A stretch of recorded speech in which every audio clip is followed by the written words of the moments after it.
Thumbnail देख के रउआ सभे के तो अंदाजा लागिए गइल होई कि पवन सिंह भी पलटू राम के तरह पलटी मारे वाला बारन। अच्छा, हमको सिखा रिया है। काहे कि कुछ दिन पहले ही पवन सिंह नीतीश कुमार से पटना में मिले गइल रहन, तो एकरा ऊपर में चर्चा शुरू हो गई बा कि का पवन सिंह जेडीयू से चुनाव लड़े वाला बारन इस साल एमपी के। अभी देखे के रही कि वो बीजेपी से लड़ीहन कि जेडीयू से लड़ीहन, काहे कि अगला साल ही पवन सिंह के बात रहे बीजेपी से चुनाव लड़े के। एकर मन भी बना ले रहलन, लेकिन एन मौके पर उनका टिकट कट गई। काहे कि पवन सिंह ठहरलन कलाकार, वो अभिनेता हुअन, नेता ना हुअन। काहे कि अभिनेता में 4 गो शब्द आवेला और नेता में खाली 2 गो शब्द आवेला, तो 2 गो शब्द के लियावे खातिर और मेहनत करे के पड़ी। वो लोग के तरह कूटनीति, राजनीतिक और षड्यंत्रकारी जे होखेला उहे राजनीतिक में कदम रखेला। पवन सिंह के हमारे को सलाह बा, मनिहन ते पर ठीक बा, ना मनिहन ते पर ठीक बा। काहे कि तो मन के राजा हुआ, जौन उनकर मन होखेला उहे करेलन। उनकर फ्यूचर भोजपुरी सिनेमा में बा, भोजपुरी एल्बम इंडस्ट्री में बा, भोजपुरी फिल्म इंडस्ट्री में बा, लेकिन पॉलिटिक्स में नहीं खे।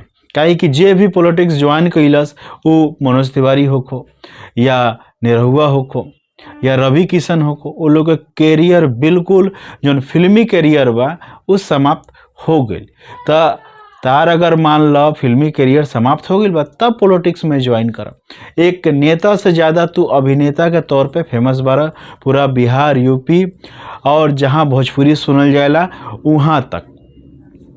और रह गई अगला साल बीजेपी तहरा से वादा कैले रहे टिकट देवे के, ना कैलस, तो ये एगो बड़ा पॉलिटिक्स रहे, षड्यंत्र रहे तहरा के इलेक्शन से दूर रखे के। लेकिन पवन सिंह इस बार मूड बना ले बारन कि हम चुनाव लड़बे करें, वो चाहे बीजेपी के तरफ से होखो, जेडीयू के तरफ से होखो या कोनो और पार्टी के तरफ से होखो या तो निर्दलीय से होखो, लेकिन इस साल चुनाव लड़बे करी हन। तो पवन भैया अगर चुनाव लड़ब तो सनी लियोनी के का होई, और तमाम हीरोइन बारी सन जौन भाई आवेली सन ओकनी के का होई। नेता बने के बाद में ये सब चीज़ तो भाई दूरे हो जाई तहरा से।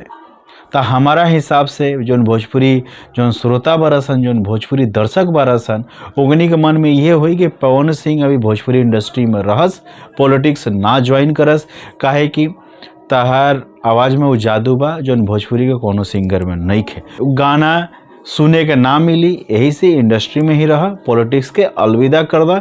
जब तारी कैरियर इंडस्ट्री से समाप्त हुई ओकरा बाद में पॉलिटिक्स ज्वाइन कर। फ्रेंड्स रउआ सभे के कार आए भाई विषय के ऊपर में एकदम दिल खोल के बताई। तो चलिए फ्रेंड्स अगला वीडियो में फिर से मुलाकात हुई। जय भोजपुरी, जय हिंद।